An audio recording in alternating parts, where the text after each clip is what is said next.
5-5 10,000 रुपया ले लेकर के लोग छोड़ता है।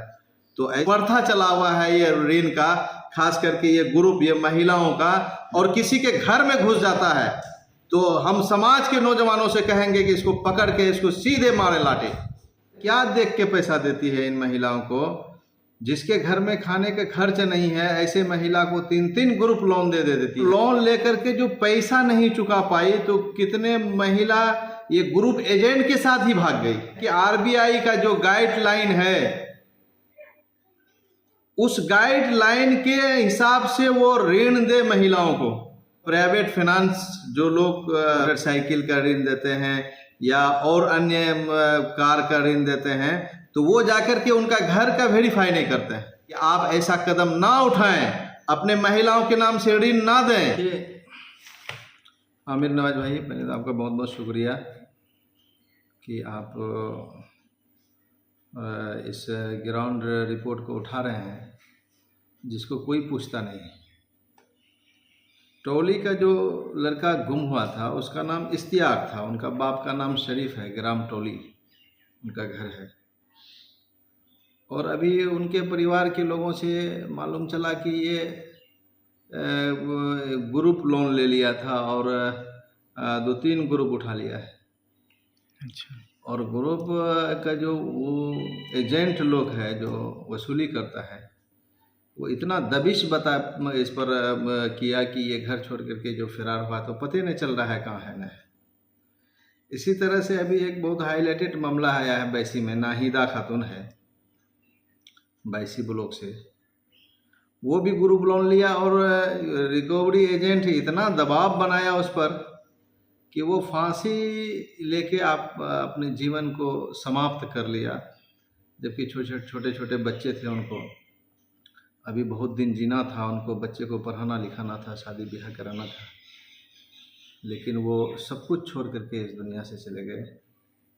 तो मैं आपके चैनल के माध्यम से ये कहना चाह रहा हूँ कि आखिर क्या मामला है कि ये जो एक ग्रुप लोन उठाता है उस ग्रुप को अदा भी नहीं करता है कि वो बैंक वाला फिर उनको दूसरा और तीसरी बार उनको उस महिला को पैसा दे देती है। और पैसा जो देती है तो क्या देख के पैसा देती है इन महिलाओं को? जिसके घर में खाने का खर्च नहीं है, ऐसे महिला को 3-3 ग्रुप लोन दे देती है। और पैसा नहीं देने पर उनके घर में और आंगन में आके बैठ के रहती है, बल्कि उनके सोने वाला घर में घुस के रहता है ये लोग, जो हम लोगों को रिपोर्ट है। तो ये तो बहुत बड़ा अन्याय हो रहा है इस इलाके के साथ। और कई महिला ये ग्रुप लोन लेकर के जो पैसा नहीं चुका पाई तो कितने महिला ये ग्रुप एजेंट के साथ ही भाग गई। ये बहुत दुख का विषय है। और हम आपके चैनल के माध्यम से इन ग्रुप लोन वाले को ये हिदायत देना चाहते हैं और ये कहना चाहते हैं कि आरबीआई का जो गाइडलाइन है, उस गाइडलाइन के हिसाब से वो ऋण दे महिलाओं को, और उसके हिसाब उससे थोड़ा सा भी हट के अगर ऋण दे रहा है और ये लोग वसूली करने के लिए आएगा और आरबीआई के गाइडलाइन के बगैर ये लोग जो अपना बाहुबली ताकत और डरा और धमका के जो ऋण वसूलना चाहता है, तो इन लोगों को अब हम लोग सावधान करते हैं। और हमको ये भी पता चला है कि जिन महिलाओं को ऋण दिया जाता है, उसके शोहर दिल्ली, पानीपत, हरियाणा, पंजाब में काम करते हैं। उनका शोहर घर में नहीं रहता है। तो ये लोग क्या करता है कि ये खुद खड़ा होकर के उनके और लोगों को, दलाल लोगों को खड़ा कर करके उनको कहता है कि यही उनका शोहर है और ये इनकी गारंटी है और ये सहमति दे रहा है, इसको लोन दिया जाए। अगर 100 महिलाओं को लोन दिया है तो 50-60 महिला के साथ यही हाल है कि वो दूसरे जेंट्स को खड़ा करके उसी समाज का, उसका शोहर के दर्जे पर खड़ा करके, और वहाँ मैनेजर को बैंक में कहा जाता है कि ये इनका शोहर का हम राजीनामा ले लिए हैं और आप इनको ऋण दीजिए।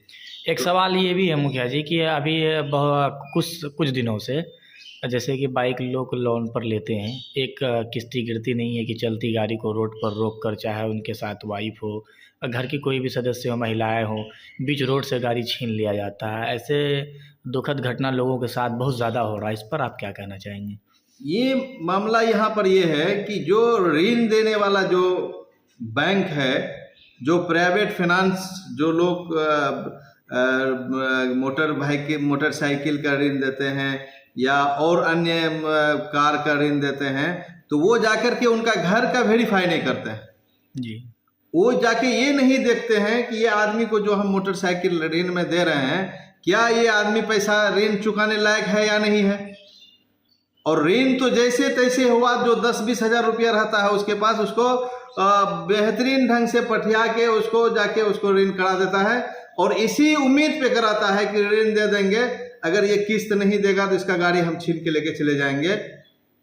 तो ऐसे लोगों से को भी हम चेतावनी देते हैं कि आप जो ऋण जिसको देते हैं, पहले उनको जाके वेरीफाई कीजिए, उनको देखिए, उनके घर को देखिए कि ये ऋण चुकाने लायक है या नहीं है। ऐसे लोगों को ऋण दे करके उनका नाजायज फायदा उठाता है और उसके गाड़ी को रोड पर रोक करके लेके मतलब चले जाता है और उस अनाप शनाप जो मन में होता है वो चार्ज उस पर लगा करके वो मतलब उससे वसूली किया जाता है, उगाही किया जाता है।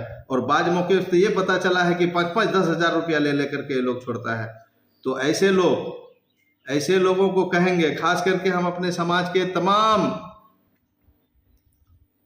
तमाम तरह के लोगों से, खास सियासी लोगों से, यहाँ के उलमाए किराम से, यहाँ के जो गांव में जो जागरूक लोग हैं उन लोगों से, तमाम लोगों से ये कहेंगे कि ये जो प्रथा चला हुआ है ये ऋण का, खास करके ये ग्रुप, ये महिलाओं का, जो महिलाओं को घर से ले जाके ब्लॉक में न जाने किस किस होटल में ले जाके रखती है, तो हम एक गार्जियन से निवेदन करेंगे कि आप ऐसा कदम ना उठाएं, अपने महिलाओं के नाम से ऋण ना दें, ना उनके नाम से ऋण लें, क्योंकि कहीं न कहीं आपके महिला को ले आके ये लोग शोषण करती है और शोषण कर रहा है। और इसका नतीजा आप देख रहे हैं कि कहीं फांसी लगा के मर रही है, कहीं घर छोड़ के भाग रही है, कहीं ऋण के एजेंट के साथ भाग रही है। तो इसके वजह से हम खास करके ये अपना बायसी और डगरवा के लोगों से अपील करेंगे, अमोर के लोगों से अपील करेंगे कि भाई इस तरह का कदम नहीं उठाएं। और जो एजेंट ज़बरदस्ती पैसा वसूलने के लिए आता है और किसी के घर में घुस जाता है, तो हम समाज के नौजवानों से कहेंगे कि इसको पकड़ के इसको सीधे मारे लाटे। किसी एजेंट को, किसी भी मैनेजर को किसी का घर में घुसने की इजाज़त नहीं है। अगर पैसा नहीं दे रहा है उस पर कानूनी कार्रवाई करे, आरबीआई का जो गाइडलाइन है उसको फॉलो करे, ना कि किसी के घर में जाकर के किसी के वाइफ को, किसी महिला को धमकाए, डराए। इस तरह का काम से बाज आ जाए, वरना फिर हम लोगों को लाठी पकड़ना पड़ेगा। और जब हम लोग लाठी पकड़ेंगे तो ये नहीं देखा जाएगा कि कौन सामने है। जी, अपना परिचय बताइए। मोहम्मद शमशाद आलम, मुखिया ग्राम पंचायत टोली, मुखिया संघ जिला अध्यक्ष पूर्णिया।